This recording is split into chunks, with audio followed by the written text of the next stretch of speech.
Hello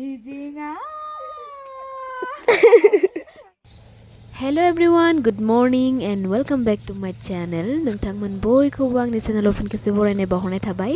बेनिफ्राय दिनै जाहैबाय लोक्षि फुजानि थाखाय एसे न' बां लिरस्रांनो होननानै दायो आङो हाजों गोबोर मिक्स खालामबाय दङ।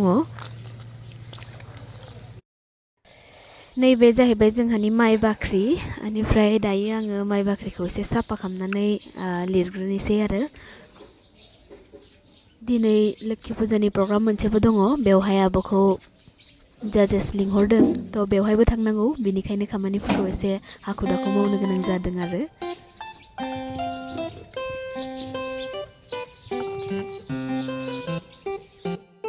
दायो नै बिराद बरियानो मिक्स जाबाय हाब्रुजों।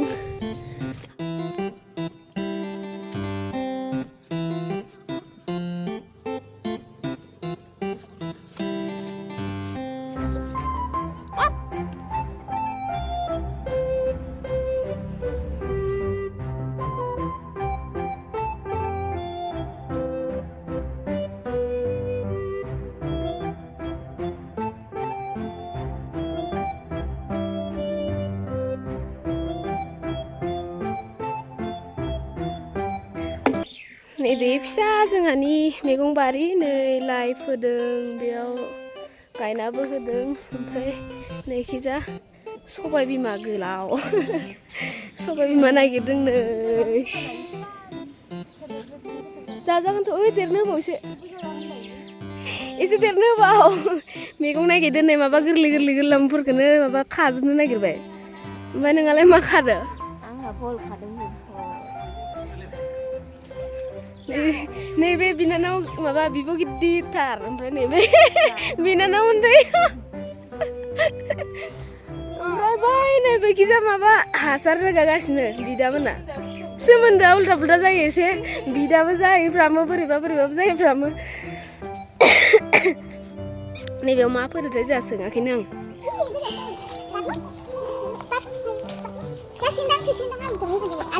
मैथा दं, लाइ दं, भल दं, जिंखा दं, बेनिफ्राय सबाय बिमा दं। नैबेखिनियावनो आरो फिसा फिसा जेने तेने बोथिसे ओंखारबाय थायो नैबेखिनियाव। नाय नै बेसे बुरजा मोनखौ ओंखारबायथ'। नैलाय नैबेखिनिखौ दा संसै। बेनिफ्राय आङो दायो ओंखाम उसुङाव सफैबाय। ओंखाम उसुंखौ लिरनो नागिरबाय आरो माइनाव दोननाय, माइनाव बावनाय जायगाखौ। माथाना गगा मोनना बोरैबा जानानै दं, बिराद गोबाव जाबाय भिडिअ लाबोथारियाबो गोबावथार जाबाय। हाब्रु साब्रु जांगासिनो नै आं दायो न'खौ लिरग्रोनोसै। गेलेबाय थानाय बायदि जायो मबाइल दांबाय थाबाबो, बोरैबा मबाइला थब्ल'नो हाब्रु गोलैना होबाथ' जामेलानो जाबाय आरो, बायनोबो हाखाया ओरैनो। लिरग्रोनोसै, लिरखांनानै लोगो मोनफिनसिगोन। मा खालामनो? दिंखि दैयै नै भिडिअ लाबाय दं आं। हेलौ हाय। नोगोद गोलोमखाबाय नै, आथा मोनलायबाय। फिथा देगासिनो नै दायो बिमाजों आंजों।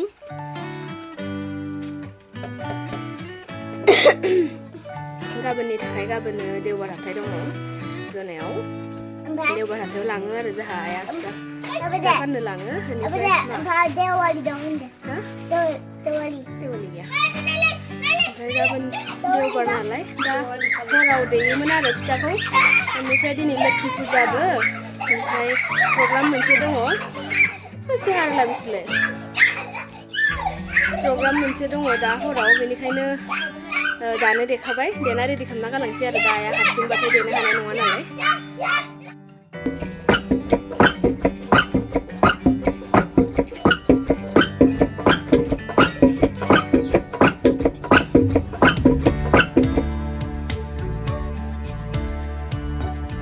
जाबाय जोङो दायो थांग्रोनोसै। जिरन गैया लोगोफोर, माने फुंनिफ्राय फुजानि खामानिबो मावबाय माबाय।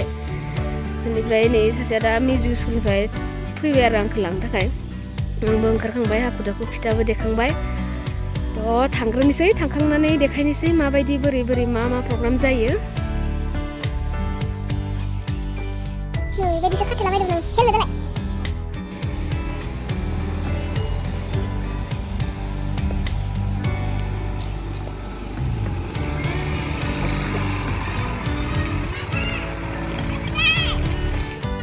दायो जों जों सौफैबाय नैबेनो जाहैबाय पुजा मण्डपा फार्स्ट फैनानै जोङो पुजा खालामनानै लाग्रोबाय खुलुमबाय सानैजों आब'जों आंजों बेनिफ्राय कम्पिटिशना स्टार्ट जाथ'वाखैमोन नालाय एसे बेरायनानै लाबाय आरो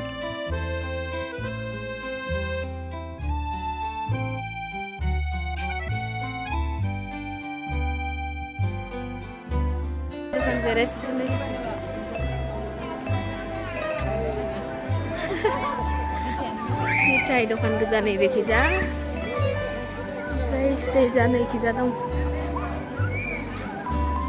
पानिपुरि पानिपुरि बानायदोंनो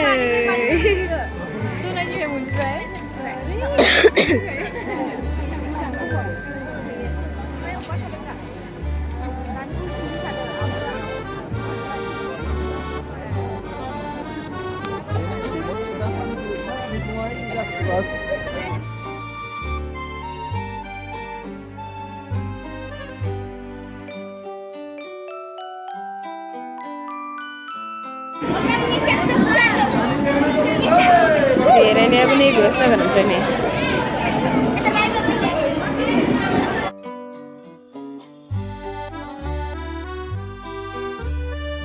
সম্পাদক যাবৰ বাবে মই আমাৰ উদযাপন সমিতিৰ সন্মানীয় সম্পাদক উৎপল দলেদেৱক আহ্বান অনুৰোধ জনাইছোঁ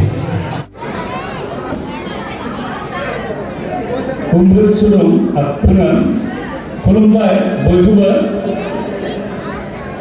আজি 46 সংখ্যক শ্ৰী শ্ৰী লক্ষ্মী পূজা উদযাপনৰ প্ৰথম দিন আজিৰ এই প্ৰথম দিনৰ কাৰ্যসূচীত উপস্থিত থকা somkhong আঞ্চলিক শ্ৰী শ্ৰী লক্ষ্মী পূজা উদযাপনৰ শ্ৰদ্ধাৰ সভাপতিকে ধৰি শ্ৰদ্ধাৰ বিষয়ববীয়াসকল আৰু শ্ৰদ্ধাভাজন ৰাইজ মহোদয়ানী আমাৰ সভাপতি মহোদয়ক সম্বৰ্ধনা জনাবৰ বাবে আমি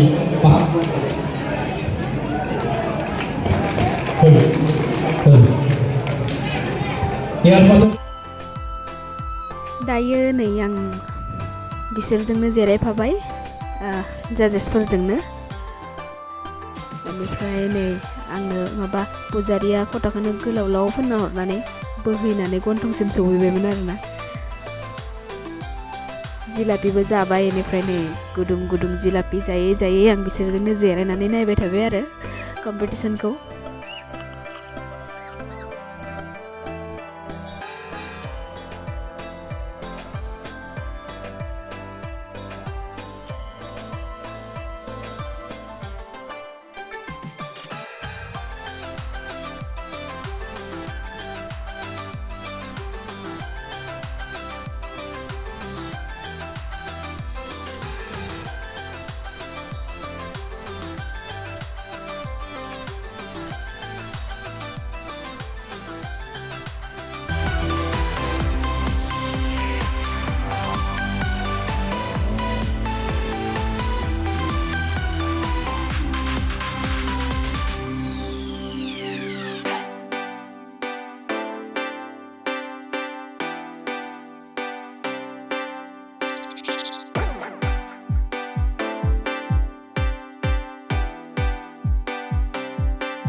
Good morning everyone. दायो सोरांबाय बेनिफ्राय न'आव थांलायनोसै मैया हरनि 2टा 2:30 जाखादों प्रग्रामा बेनिफ्राय दायो दिनैनि भिडिअआ एसेबांनोसै थ' दिनैनि थाखाय बाय बाय नेक्स्ट भिडिअ लोगो मोनसिगोन।